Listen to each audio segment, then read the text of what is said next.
आप सभी किसान साथियों से ये चर्चा अपने आप में एक नई उम्मीद जगाती है, नया विश्वास पैदा करती है। आज जैसा अभी हमारे मंत्री श्रीमान नरेंद्र सिंह जी तोमर बता रहे थे, आज भगवान बसवेश्वर जयंती है, परशुराम जयंती भी है।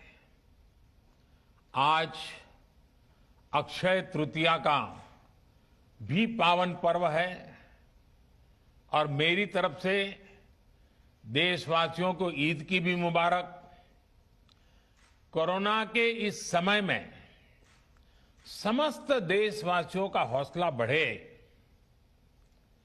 इस महामारी को परास्त करने का संकल्प और दृढ़ हो, इस कामना के साथ आप सब किसान भाइयों से जो मेरी बातचीत हुई है, अब मैं इसको आगे बढ़ाऊंगा। इस कार्यक्रम में उपस्थित कृषि और किसान कल्याण मंत्री श्रीमान नरेंद्र सिंह तोमर जी, केंद्रीय मंत्रिमंडल के मेरे अन्य सहयोगीगण, सभी मुख्यमंत्री, राज्य सरकारों के आदरणीय मंत्रीगण, सांसदगण, विधायकगण और देश भर के मेरे किसान भाइयों और बहनों, आज बहुत ही चुनौतीपूर्ण समय में हम ये संवाद कर रहे हैं। इस कोरोना काल में भी देश के किसानों, हमारे कृषि क्षेत्र में अपने दायित्व को निभाते हुए अन्न की रिकॉर्ड पैदावार की है। आप कृषि में नए नए तरीके आजमा रहे हैं। आपके प्रयासों को पीएम किसान सम्मान निधि की एक और किस्त और मदद करने वाली है। आज अक्षय तृतीया का पावन पर्व है।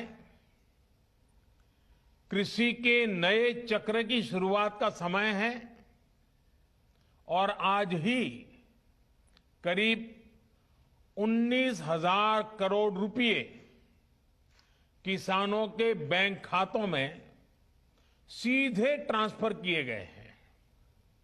इसका लाभ करीब करीब 10 करोड़ किसानों को होगा। बंगाल के किसानों को पहली बार इस सुविधा का लाभ मिलना शुरू हुआ है। आज बंगाल के लाखों किसानों को पहली किस्त पहुंची है। जैसे जैसे राज्य से किसानों के नाम केंद्र सरकार को मिलेंगे, वैसे वैसे लाभार्थी किसानों की संख्या और बढ़ती जाएगी। साथियों, पीएम किसान सम्मान निधि से विशेष रूप से छोटे और मझोले किसानों को अधिक लाभ हो रहा है। आज के कठिन समय में ये राशि इन किसान परिवारों के बहुत काम आ रही है। अभी तक इस योजना के तहत देश के लगभग 11 करोड़ किसानों के पास लगभग 1,35,000 करोड़ रुपए पहुंच चुके हैं। मतलब कि 1.25 लाख करोड़ से भी ज्यादा सीधे किसानों के खाते में, कोई बिचौलिया नहीं। इनमें से सिर्फ कोरोना काल में ही 60,000 करोड़ रुपए से ज्यादा पहुंचे हैं।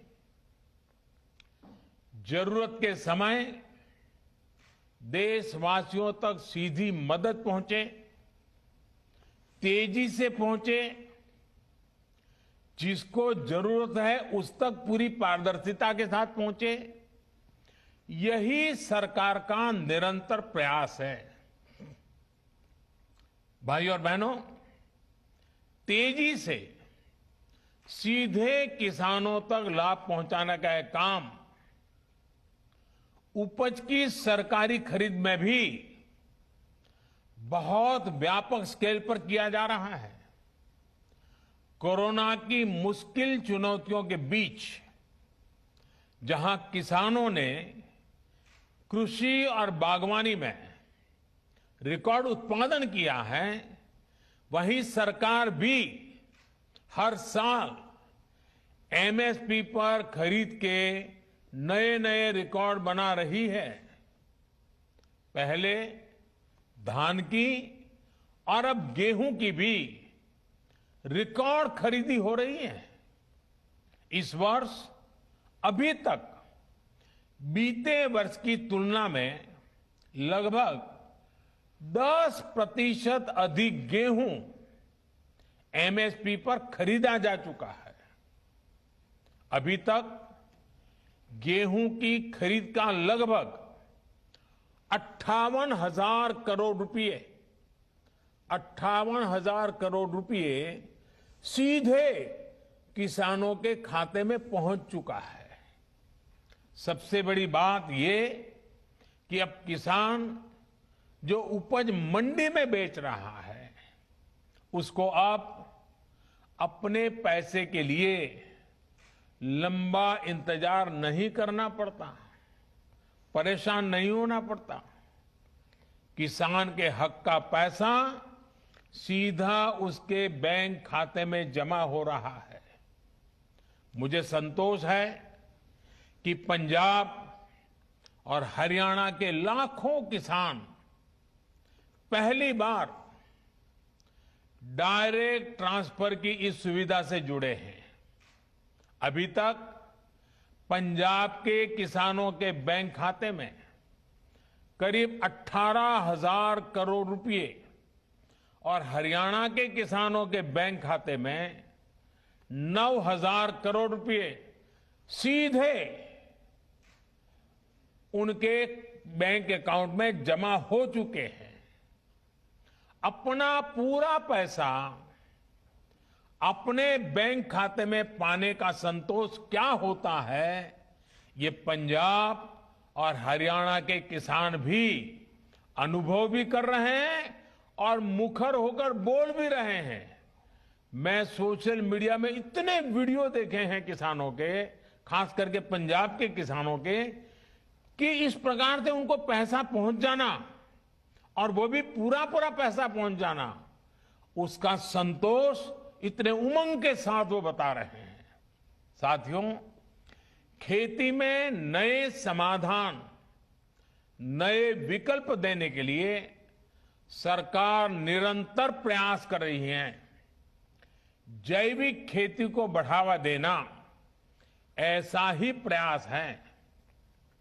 इस प्रकार की फसलों में लागत भी कम है, ये मिट्टी और इंसान के स्वास्थ्य के लिए लाभदायक है और इनकी कीमत भी ज्यादा मिलती है। थोड़ी देर पहले इस प्रकार की खेती में जुड़े देश भर के कुछ किसानों से मेरी बातचीत भी हुई है। उनके हौसले, उनके अनुभवों को जानकर मैं बहुत उत्साहित हूं। आज गंगा जी के दोनों ओर करीब 5 किलोमीटर के दायरे में जैविक खेती को व्यापक स्तर पर प्रोत्साहित किया जा रहा है, ताकि वो जो खेत में उपयोग किया गया केमिकल है, बारिश के समय जो पानी बहकर के गंगा जी में न चला जाए और गंगा जी प्रदूषित न हो, इसलिए गंगा जी के दोनों तट के 5-5 किलोमीटर करीब करीब ये जैविक उत्पादक को विशेष बल दिया जा रहा है।